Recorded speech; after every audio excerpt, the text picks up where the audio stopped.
Hey everyone, and welcome to another video where today I'm going to be doing my January book haul, and it's huge. I've got a pile of books next to me and there's like 20 of them. I went kind of crazy this month because as of like 2 days ago I'm on a book buying ban, so this was like my last hurrah. So I'm just going to quickly take you guys through what I bought and say why I'm interested to read them, I guess, but I'm going to try and talk really quick so this video doesn't go forever, so let's get straight into it. First up is Crown of Midnight by Sarah J Maas, which is the second book in the Throne of Glass series that I've only just really started and I'm trying to pace myself with, just so that I don't know, I feel like if I binge read it I'm going to forget key plot points and not enjoy it as much, so I'm going to take this book kind of slow, hopefully. The Shock of the Fall by Nathan Filer is another one that I bought this month, and I'm really excited to read this one because it's one of the few books that I just don't know anything about. I mean, I know that people enjoyed it and I know that it's quite highly acclaimed and stuff like that, but I don't know anything plot-wise, so I'm hoping to get to this one sometime soon. Extremely Loud and Incredibly Close by Jonathan Safran Foer is another one I bought this month, and I don't really know why. It was kind of an impulse purchase because I've never, before I bought this, been that interested to read this book. I read Everything is Illuminated, I really loved it, but this book just never appealed, so I'm not sure when I'll actually get to it, but I'd like to read it and then also watch the movie and see how the two match up. I also bought Simon vs. the Homo Sapiens Agenda by Becky Albertalli. And I'm really excited to read this one because although it's similar to a couple of other books I've read, I think it will deal with a couple of really important issues and be quite lighthearted but also pack a bit of a punch, so really keen to read this one. Next up is the book I'm actually reading at the moment, and it's My Life on the Road by Gloria Steinem, which I'm reading as a part of the Goodreads group Our Shared Shelf, which is run by Emma Watson, and I'm about halfway and I'm really enjoying it so far. I'm finding it kind of confusing how it jumps around a lot, but it's still really enjoyable, and I will be doing a review of this when I finish, so stay tuned. George by Alex Gino is probably top of my list of reading priorities at the moment, and I'm going to be reading this at the start of February, hopefully.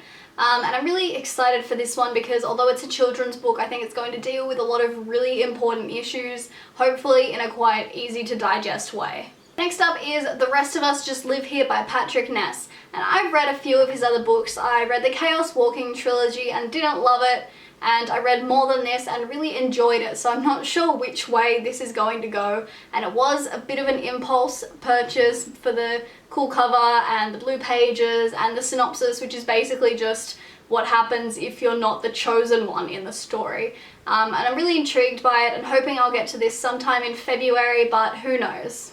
Next up is Mouse by Art Spiegelman, which I've wanted to read for a really long time, and I bought it while it was on sale on Book Depository, and I'm really excited because this is World War II told by mice, which sounds really weird, but it's one of the most highly acclaimed graphic novels of ever, and I'm really excited to read it and see how well it lives up to the expectations. Next up, I bought the first volumes of 3 separate comic books. I bought Sandman, Saga, and Black Science, which are 3 series that I'm really interested to continue further. So if I like these first volumes, I will buy more at a later date.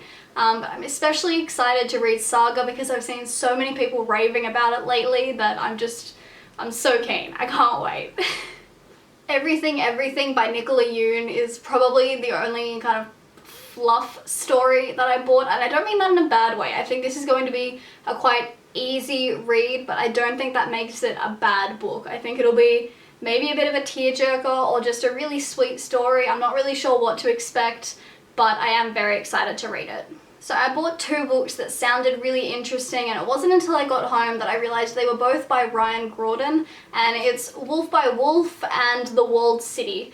And both of these I've heard people raving about. I've seen people loving it on Instagram and stuff like that, so I am very excited to read both of those in the near future.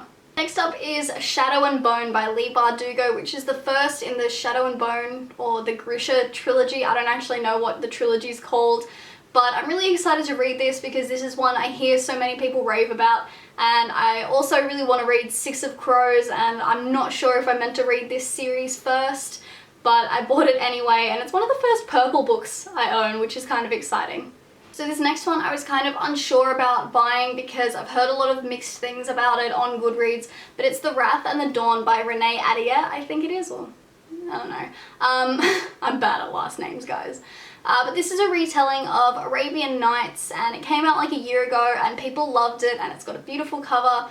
But I've read a couple of really negative reviews of it saying that as far as retellings go, it's not that great. So if you've read this one, just let me know down in the comments section what you thought of it so that hopefully I can have some positive feedback before I read it, or just any feedback at all, really. Next up is Asleep by Banana Yoshimoto, which is my second book I'm going to read by her. I read Kitchen recently and loved it, and I've heard that this is her most highly acclaimed work, so I am really excited to read this, and it's only a short book, so I should be able to power through it. But yeah, definitely excited to read this one.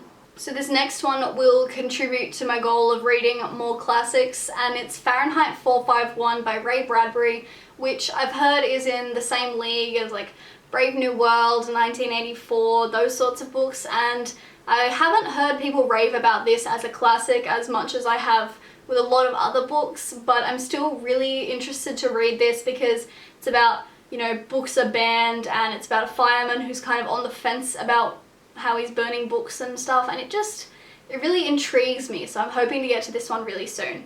This month I bought 2 books by my favourite author to add to my growing collection, and it's these 2.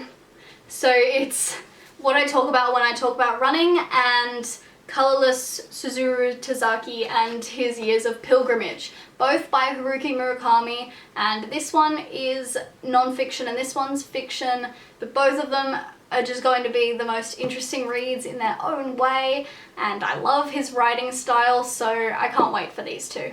Alright, so the last book I bought this month is American Gods by Neil Gaiman, and I've read one other Neil Gaiman book. I read The Ocean at the End of the Lane and didn't love it and got told it wasn't the right place to start with Neil Gaiman's works, so I bought American Gods to kind of get me into his writing because I really want to. I've heard phenomenal things about him and I've never read much of his work, so hopefully this is like my huge initiation into the wonderful world of Neil Gaiman. So that is it for my enormous January book haul. I did go kind of crazy this month, but I'm now on a 3-month book buying ban, which is good for me because it completely cuts out impulse purchases, because I impulse purchase quite a lot. So it's going to cut that out, which is really great. Be sure to let me know down in the comments what you thought of any of these books if you've read them, and also maybe to recommend some for me to buy when my 3-month ban is over. But stay tuned to my videos because soon I'm going to be rearranging my bookshelf and I will film it, so be sure to like this video and subscribe to my channel, and have a lovely day, guys. Thank you for watching and I'll see you next time.